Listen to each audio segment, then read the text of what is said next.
Okay, now we're going to do Best Christian Art. We're on a new chapter now. We're on chapter 9. This is a book by Peter Rogers. That's me. The chapter 10 is Middle Ages, Dante, and Chivalry. Okay, so the first painting here is The Favorites of the Roman Emperor Honorius. And this is by John William Waterhouse. And this guy was another one of these mediocre emperors who was sort of part demented. He used to talk to his chickens. And, that's not an uncommon thing that when a country is collapsing, they've got a demented or half demented so-called ruler who's really a puppet of one of the aristocrats' groups. So it's kind of sad, but it seemed to have a lot of contemporary significance. If you study the fall of Rome and the decline of Rome, you see a lot of parallels to the current USA.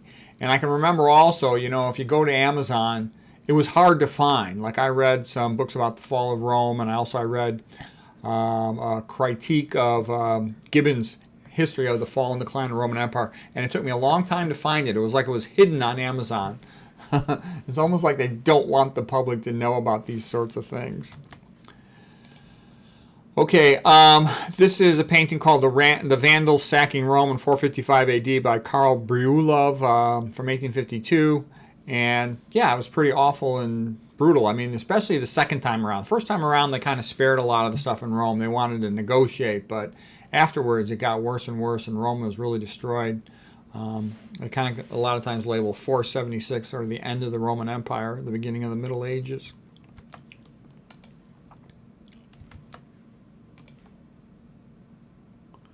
And then we had the rise of chivalry. And in particular, there was King Arthur. King Arthur was thought to have been a knight, like let's say in Britain, who had, or one of the surrounding countries, who had fought with the Romans and knew the Roman battle techniques, but was at the same time, a Celt. And here he is, King Arthur at the Round Table with all his great knights.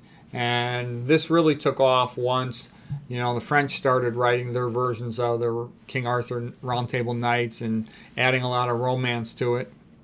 And there's the Holy Grail. Oh, by the way, one thing I would say about this book, out of like all my books that I've written, and I've written like about 20 books, this one is the one that's most popular with most people. Best Christian Art. I can tell you, like, if people come to my house, they all want a copy of this book. I can also tell you, when I talk to my other people about my book, they all want to look at this one. They want to give one to their friend. It's a beautiful book. And the reason I mention that is the contrast on YouTube. This book is, I think it's shadow banned. It gets hardly any views. Hardly anyone knows about it. And maybe because it's so beautiful. I mean, it's the most beautiful book. I've had people say to me, oh, you finally wrote a book that we would like to look at. And, because not many people are interested in all this advanced concepts in nutrition and disease. And not many people care that much about study skills and writing techniques and all this other stuff in my other books. But it seems that lots of people really love a beautiful art book. And there's nothing like this art book. I wouldn't have made it unless I knew it was unique.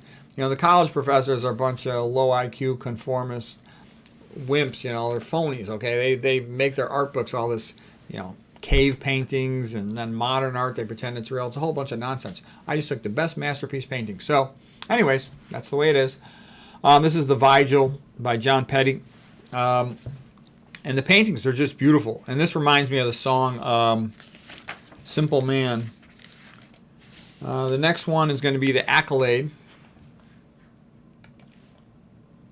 I got like an artifact on my screen making it a little hard to read. So here's The Accolade by Edmund Layton.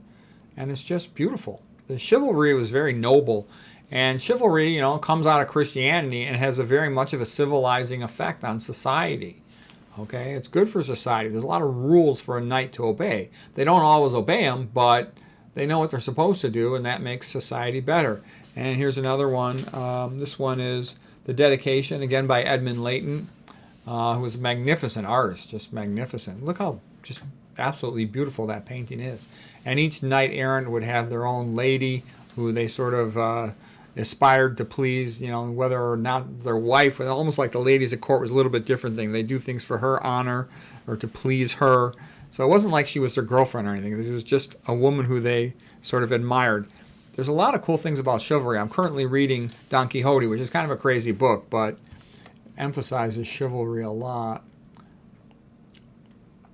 And here is Sir Galahad, you know, getting suited up by a lady here. And there's obviously a funny connotative, almost a joke related to this picture. But the idea was Galahad the Pure is all in white, and he was the one morally worthy to find the Holy Grail. And, you know, I love the Celtic cross in the background. Kind of incorporates the sign of the sun, the sign of eternity. Makes it more sturdy. It's beautiful. This painting was by Herbert Gustav Schmaltz, 1881.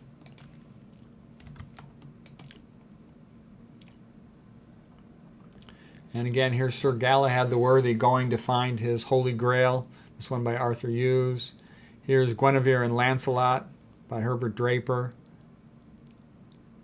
This one is Sir Galahad at the Castle with the Maidens by Edward Austin Abbey. And that one, there was a joke about that in Monty Python and the Holy Grail. Here is a painting of My Fair Lady by Edmund Layton. You know, just absolutely beautiful paintings. You can see the emotion, the accuracy, the realism. It's all spectacular. And here's Tristan and Isolde. Actually, we'll do Tristan and Isolde next time. So that's just getting us started. That was part one of the paintings of the Middle Ages and chivalry. Hope that was enjoyable for you.